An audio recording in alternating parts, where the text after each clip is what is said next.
Hello student, good morning. कैसे आप लोग? उम्मीद है आप लोग बहुत ही अच्छे होंगे। तो चलिए, पिछले क्लास में हम लोग जो ऐसे द्विघात समीकरण शुरू किए थे, जिसमें हम लोग जो है ऐसे विविक्तर अमूलों की प्रकृति के विषय में जाने थे।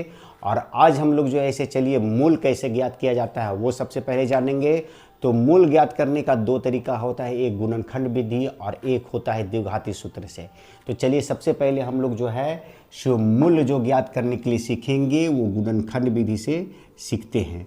तो चलिए सबसे पहले क्वेश्चन जो है से लिखा हुआ है x square minus 3x minus 10, x square minus 3x minus 10 बराबर 0 के मूल ज्ञात करें। तो गुणनखंड विधि से मूल ज्ञात करेंगे, मूल लिखा हुआ है। और जब द्विघाती सूत्र से होगा तो उसमें कैसा प्रश्न आता है, किस तरह का प्रश्न आता है, प्रश्न कैसे लिखा हुआ रहता है, वो मैं आप लोग को आगे बताऊंगा। तो चलिए सबसे पहले हम लोग मूल ज्ञात करते हैं गुणनखंड विधि से। तो बहुत सारे बच्चों को तो गुणनखंड आ रहा होगा, और जिन बच्चों को गुणनखंड नहीं आता है मैं आज आप बताने वाला हूँ। तो चलिए शुरू करते हैं। तो सबसे पहले गुणनखंड ज्ञात करने का जो सूत्र होता है, सबसे पहले देखिए यहाँ पर 10 है अंतिम पद और प्रथम पद, अर्थात यहाँ एक छिपा हुआ है, दोनों को गुना कर देते हैं। तो 10 और 1 को गुना करेंगे तो कितना आ जाएगा? 10 आ जाएगा। अब हम लोग को देखना है कि 10 जो ऐसे कितना कितना अंक से ये कटता है वो देखेंगे। तो सबसे पहले जानते हैं कि 1 से ये कटता है, 2 से भी कटेगा, उसके बाद है सो 5 से कटेगा, और उसके बाद डायरेक्ट ये 10 से कटेगा। इतना संख्या से ये है सो 10 कटता है। अब इसमें से हम लोग को दो संख्या ऐसा लेना है कि जिसको गुना करने पर जो है से 10 आ जाए, और जोड़ने या घटाने पर बीच वाली संख्या अर्थात 3 आ जाए। गुना करने पर 10 और जोड़ने और घटाने पर 3 आ जाए। तो चलिए यहाँ पर देखिए कि यदि हम लोग 5 और 2 को लेते हैं तो 5 दूनी की तो 10 हो जाएगा, और 5 में से 2 जाएगा तो 3 बचेगा। तो इसको लिखेंगे कैसे हम लोग? तो देखिए सबसे पहले लिख देंगे एक्स स्क्वायर लिख देंगे, उसके बाद माइनस है तो माइनस का चिन्ह लिखेंगे। इसमें जो बड़ी संख्या है सबसे पहले बड़ी संख्या लिखेंगे 5x। अब इसमें से हमको घटाना है, तो जब घटाना हो तो यहाँ पर जो चिन्ह रहेगा उसका उल्टा चिन्ह लिखेंगे, प्लस लिखेंगे। माइनस था तो प्लस लिखे, प्लस रहता तो माइनस लिखते, क्योंकि माइनस प्लस घटता है, सब आप लोग जानते हैं। और यदि जोड़ना होता तो जो चिन्ह यहाँ था माइनस था तो माइनस लिखते, प्लस रहता तो प्लस लिखते। अब यहाँ पर हम लोग फिर कितना लिखेंगे? तो ये 2x लिखेंगे।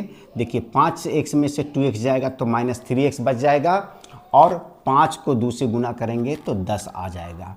अब लास्ट में जो संख्या रहेगा उसको फिर से हम लोग को उतार देना है और बराबर 0 लिख देना है। अब क्या करना है हम लोग को? देखिए ये जोड़ा बन गया है, जोड़ा देखिए यहाँ पर हम लोग बना दिए हैं। अब इसमें से हम लोग को कॉमन निकालना है। कॉमन का मतलब होता है कि दोनों में कितना से भाग लगेगा वो हम लोग जानेंगे। तो देखिए इसमें अंक तो नहीं है, इसमें अंक है।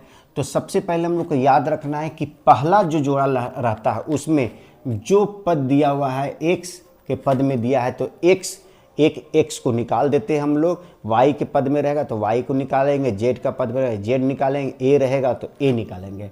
तो सबसे पहले हम लोग x निकाल देंगे। यदि यहाँ पर 10 रहता तो 10 और 5 में 5 और 10 दोनों में कितना से भाग लगता वो हम लोग अंक को भी निकालते। तो अंक नहीं है दोनों में तो नहीं निकालेंगे, x निकाल देंगे। x का मतलब हो गया कि दोनों में एक एक x निकल गया है। तो यहाँ पर x पर पावर 2 है, एक x निकाले तो x बच गया, माइनस यहाँ पर x निकाले तो कितना बच गया हम लोग को? 5 बच गया। अब यहाँ पर प्लस लिखेंगे। दूसरा वाला जोड़ा में याद रखना है कि x कभी नहीं निकलता है, जब भी निकलेगा अंक निकलेगा। और अंक में देखना है कि 2 और 10 में कितना से भाग लगेगा अधिक से अधिक संख्या से। तो अधिक से अधिक संख्या में 2 ही है, जो 2 को काटेगा और 10 को काटेगा। 2 एकम 2 और 2 पचे 10 कटेगा। यदि 10 से देंगे तो 2 तो नहीं कटेगा, तो 2 से हम लोग है सो भाग देंगे दोनों को। तो 2 को 2 से भाग देंगे तो कितना बच जाएगा? 1 बच जाएगा। 1 तो छिपा हुआ रहता है, माइनस है तो माइनस लिखेंगे। 2 को जो है से 10 में विभाजित करेंगे तो 2 पचे 10 हो जाएगा। देखिए 2 पचे 10।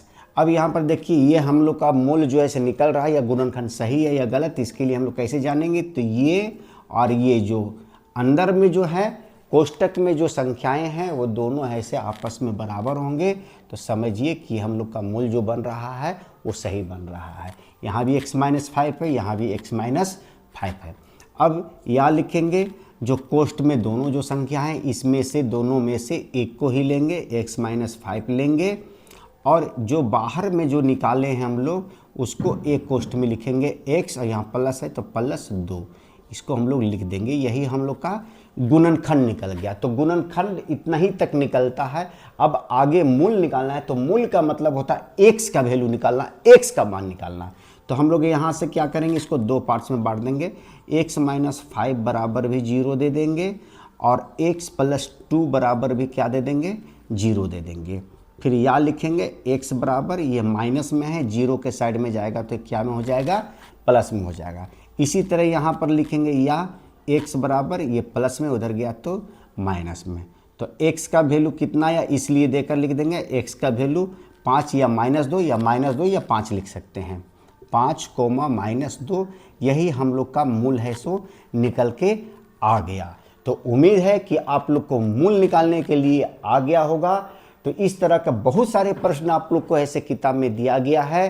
तो यदि आप लोग को यह समझ में आ गया तो बुक से सारे क्वेश्चन को आप लोग सॉल्व करें, और जो क्वेश्चन सॉल्व नहीं होता है कमेंट्स बॉक्स में ज़रूर लिखें, मैं उसे आने वाला वीडियो में फिर से बताने का प्रयास करूँगा। तो चलिए, बहुत उम्मीद है आप लोग से कि मेरा जो ऐसे पढ़ाई आप लोग को ऐसे समझ में आ रहा है। यदि आप लोग को ये अच्छा लग रहा है तो मेरे लिए लाइक कर दे, शेयर कर दे, और जो बच्चे पहली बार मेरे इस वीडियो को देख रहे हैं सबसे पहले मेरे चैनल को सब्सक्राइब करें, लाइक करें, शेयर करें, और साथ साथ बेल बटन दबाना ना भूलिए, ताकि मेरा नोटिफिकेशन समय पर आपके पास पहुंचता रहे और आप बोर्ड एग्जाम में अच्छे अंक से पास हो। तो चलिए फिर मिलते हैं नए वीडियो के साथ, तब तक के लिए have a nice day, take care.